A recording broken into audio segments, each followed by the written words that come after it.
Hey, what's going on, Set Apart Gardens family, man? Hope y'all doing well. It's Dre over here at Set Apart Gardens. Let me get some good lighting, man. Let me get some good lighting. That should be good enough.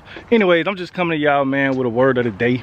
You know, I was talking to, you know, one of my good friends, a father figure to me, actually.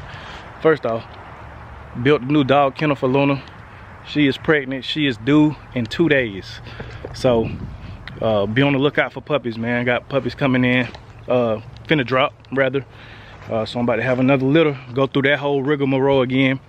But I was talking to one of my good friends slash father figure, Top. Matter of fact, I did a video with Top talking about deer hunting and everything like that. Hold on, let me get this lighting right. Talking about deer hunting and everything like that. So, you know, if you a subscriber, you already know who Top is. But me and Top was talking, man. We were just talking about a bunch of stuff. And he was like, you know, what people need to be doing right now, instead of panicking, they need to prepare. So that's the word of the day, man. Instead of panicking, prepare. It's easy to panic. It's easy to, especially with, you know, the climate of what's going on in the country.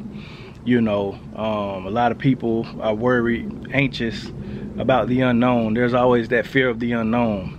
And what we tend to do, our first kind of instinct is to panic. Like, man, what do I do? You know, and people panic buy, people panic sell, you know, people panic.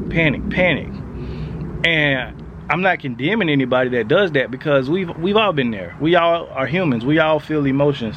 You know, think about when, you know, the pandemic happened. You know, there was a panic. Everybody went out and bought toilet tissue, bought toilet paper. I don't know what for. You know, you can't eat toilet paper, but that's besides the point. But panic, that's what people do. That's what the masses do, especially when where you're gathering your information from is a source that fear mongers primarily. There's a difference between informing people and fear mongering, right? But most people, you know, they allow the media to get them in a panic. And what I want to tell everybody that's listening to this video today is, don't panic, just prepare. Prepare for what's to come. Always prepare for the worst.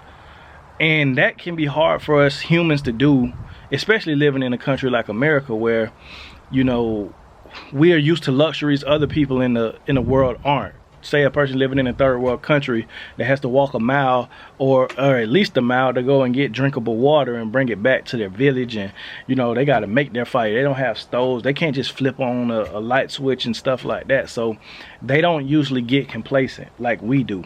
We get complacent because we have so many conveniences and so many things at our fingertips that allows us to be comfortable beyond what we should be, honestly. But we tend to get complacent, right? And so when we get complacent, we don't necessarily plan for the worst. We just always assume that things will be the same, if not get better, right? So we don't prepare. And when something happens like what's kind of going on today in the country, people start to panic because we've been complacent for so long. So now it's, man, let me hurry up and do this. Let me do that, man. How am I gonna? And you start to worry instead of saying, you know what? Let me prepare. Let me first off get over the anxiety and understand it's gonna be what it's gonna be. I can't change it. By worrying about it, by being anxious about it, by panicking over it, I can't change the situation that's happening. It's above my head. It's above my pay grade. I'm just a squirrel trying to get a nut. I'm just, you know, just a cog in the wheel, if you will. But what can I do for the sake of my family and for the sake of my livelihood? That's when you prepare. That's when you prepare. Now is the time more than ever to prepare. Especially hone in on your skills as far as surviving. Now is the time for that. Now, of course, I'm not the type of person that say, oh, well, you know, because this about to happen, that about to happen. I don't know what's about to happen. But no matter what happens, you should know how to provide for yourself. You should know how to take care of yourself. You don't even have to have a bunch of land. You know, I know, yeah, we talking about getting back to the land and buying land, which is good if you can do that. But if you can't do that, do you still know how to survive? Do you still have the tools up here to provide for yourself? Do you have the resources, right, to be able to, you know, endure? Do you have that?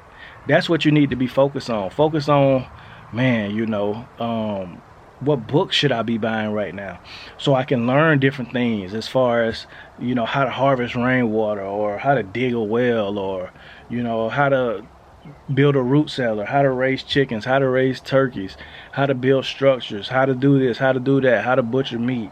You know what I mean? Just preparing yourself right now to the point to where, you know, let's just say things don't get, you know, as bad as you think they're gonna get.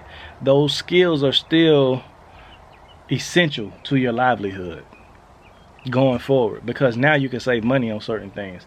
Now you can, you know, live a healthier life and eat healthier and cleaner foods because you have the skills to raise that, you know, butcher that, or you got your eggs coming out your backyard coop. You know what I mean? You got your garden growing, so now you're able to grow vegetables, and you're able to grow fruits, have fruit trees that you can juice, to have fresh juice, and have just so the skills, they are very beneficial no matter if crap hits the fan or not. It's good to have those skills, man. It's good to have life skills. It's good to be prepared, right? And I'm speaking to myself too, you know what I mean? Because I'm a federal worker, right? I work for the federal government, and there's a lot of uncertainty in the air right now, you know. But I have faith. I'm not, you know, I'm not worried. I don't panic whether it goes one way or another. You know what I mean?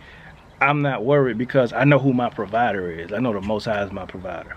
But there, with faith comes works, right? Faith and works go hand in hand.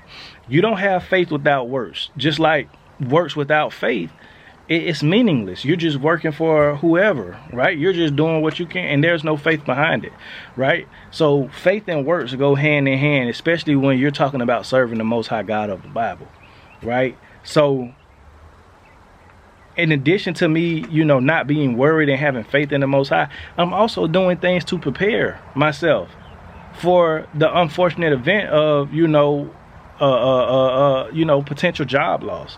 Now, I'm not putting that out there because I don't believe I will, but I'm just saying I'm preparing just in case.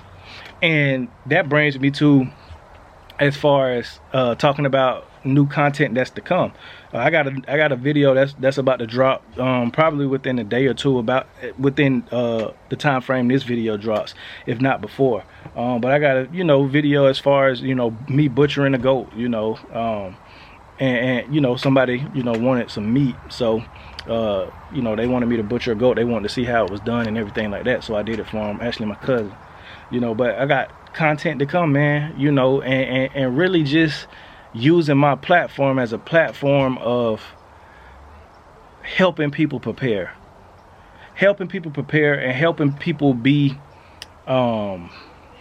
prepared for the unknown, for the things that could possibly happen or possibly not happen. That's what this channel has always been about from the beginning, being self-sufficient. That's what it's always been about. But we're gonna do that even more so now, you know. And look, I'm gonna teach myself things that I don't even know right now, so I can teach y'all those things, so y'all can learn. You know what I mean? Just different things as far as, you know, not just raising animals, but just different things as far as how to do it on a budget, and, you know, just making everything run as smoothly as possible and as efficient as possible, just in case there's no help from the outside world. Just being self-sufficient, right? Self-sufficient. People don't understand what self-sufficiency means. It means you're sufficient upon yourself, pretty much. You don't rely on anybody outside of yourself.